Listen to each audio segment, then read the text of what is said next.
School की छुट्टियां हुए अभी 4 ही दिन हुए थे कि भैया का फ़ोन आ गया। अर्पिता, अब जल्दी से आ जाओ, अब अमन की भी छुट्टियां शुरू हो गई हैं। अब तो माँ भी हमारे साथ ही है। कितना समय हो गया हम भाई बहनों को एक साथ समय बिताए। जल्दी आने की कोशिश करूँगी। अर्पिता ने अपने भाई कार्तिक से कहा। कार्तिक और उसकी पत्नी महक अपनी 7 साल की बेटी ज्योति के साथ दिल्ली में रहते हैं। कार्तिक के माता पिता कानपुर में रहते थे और अभी 6 महीने पहले ही कार्तिक के पिता का स्वर्गवास हो गया था। इसलिए कार्तिक अपनी माँ को अपने साथ दिल्ली ले आया। कार्तिक की पत्नी महक को ये बिल्कुल अच्छा नहीं लगा कि कार्तिक की माँ उनके साथ रहे, क्योंकि माँ के आ जाने से मेहमानों का आना जाना लगा रहेगा और उसका काम बढ़ जाएगा। लेकिन कार्तिक ने उसकी एक न सुनी। माँ है वो मेरी, मैं उन्हें पिताजी के देहांत के बाद अकेला नहीं छोड़ सकता। कार्तिक ने कहा। यहाँ अर्पिता बड़ी उमंग से जाने की तैयारी शुरू करती है। बाजार से जाकर भतीजी के लिए गिफ्ट, उसके शहर की स्पेशल मिठाई और कचौरी नमकीन ले आती है। भाभी के लिए वाइट पर्स ले लिया, भैया के लिए एक अच्छी सी शर्ट और माँ के लिए एक कॉटन की साड़ी ले ली। अब तो उसे ऐसा लग रहा था कि अब उसके पंख लग जाएं और जल्दी से जल्दी भाई के घर पहुंच जाए। महक, आज मुझे ऑफिस में ज़रूरी काम है, तुम ड्राइवर के साथ जाकर अर्पिता को लेने स्टेशन चली जाना। कार्तिक बोला। ये बात अर्पिता को पता चली तो अर्पिता ने कहा, भाई आपको इतना परेशान होने की ज़रूरत नहीं है, मैं ओला टैक्सी से आ जाऊंगी। अर्पिता जैसे ही घर पहुंची, माँ ने उसे प्यार से गले लगा लिया और नाती अमन को लाड किया। माँ, भाभी नहीं दिखाई दे रही है, अर्पिता बोली। योगा कर रही होगी, तू आराम से बैठ, मैं तेरे लिए चाय बनाती हूँ, माँ ने कहा। तभी भाभी महक अपने कमरे से बाहर आती है। कैसी हो भाभी? अर्पिता ने कहा। ठीक हूँ, हल्का सा मुस्कुराकर महक बोली। भाभी ये लीजिए हमारे शहर की स्पेशल मिठाई, कचौरी, नमकीन और आपके लिए पर्स। अरे ये इतनी हैवी मिठाई और ऑयली कचौरी कौन खाता है? बेकार में इतने पैसे खर्च कर दिए, महक मुंह बनाते हुए बोली। पर्स को एक नज़र ठीक से देखा भी नहीं और किचन में चली गई। अर्पिता थोड़ी उदास हो गई।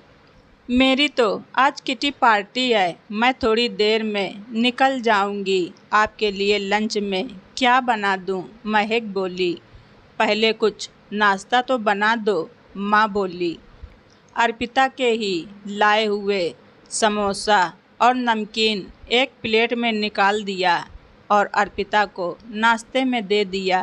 पहली बार तुम्हारी ननद 3-4 दिन के लिए तुम्हारे घर पर आई है, क्या ज़रूरी है तुम्हारा जाना? माँ धीरे से बोली। जाने दीजिए ना मम्मी भाभी को, और भाभी आप खाने की चिंता ना करें, मैं सब देख लूँगी, अर्पिता बोली। शाम को भाई कार्तिक आया, प्यार से बहन और उसके बेटे से मिला।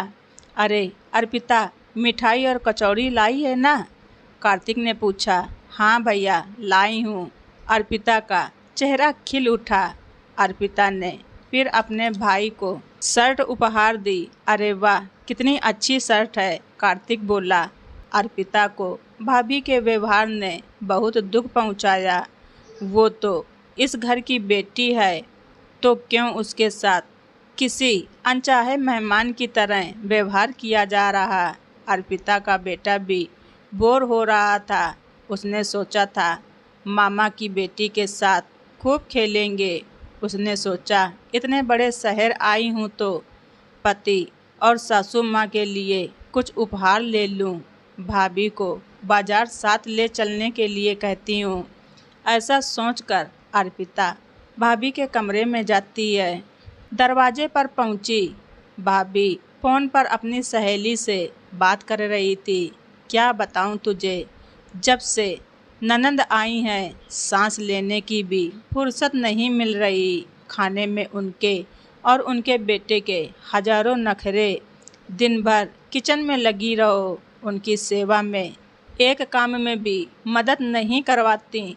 रोज़ घुमाने ले जाओ और हजारों की शॉपिंग करवाओ। मेरे पति तो अपनी बहन पर खजाना लुटाए बैठे हैं। पहले सासू माँ आ गईं, अब पीछे से बेटी भी परेशान करने आ गई।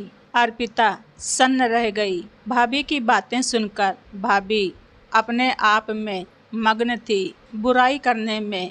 तभी उन्हें ड्रेसिंग टेबल के शीशे में अर्पिता का चेहरा दिखाई दिया।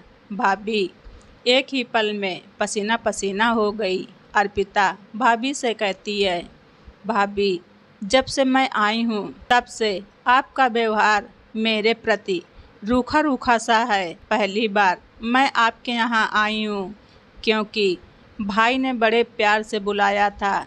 मेरे बारे में आप झूठ क्यों बोल रही थी कि मैं आपके काम में हाथ नहीं बटाती, फरमाइशें करती रहती हूँ।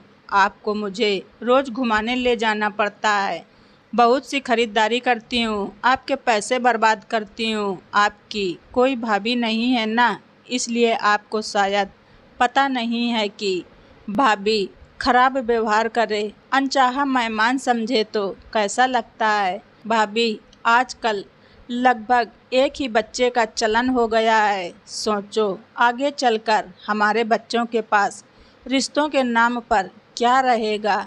बच्चों के सामने अच्छा उदाहरण बन रिश्तों की अहमियत को समझाइए। इतना अकेलापन भी जीवन में ठीक नहीं। भाभी जब तक मेरे भाई और मेरी माँ मुझे मान सम्मान से बुलाएंगे, मैं यहाँ आती रहूँगी। याद रखें कि आपके पति से मेरा खून का रिश्ता है। आपके रूखे व्यवहार से मैं यहाँ आना नहीं छोड़ूंगी। अर्पिता ने आत्मविश्वास के साथ कहा और अपने कमरे में चली गई।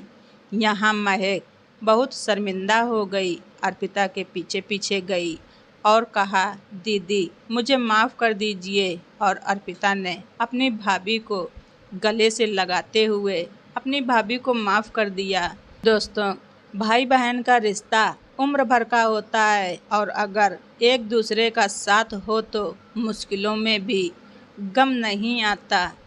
तो दोस्तों, आप सभी लोगों को हमारी स्टोरी कैसी लगी कमेंट बॉक्स में ज़रूर लिखें। चैनल पर नए हैं तो सब्सक्राइब करना ना भूलें। धन्यवाद। रिचा वॉइस।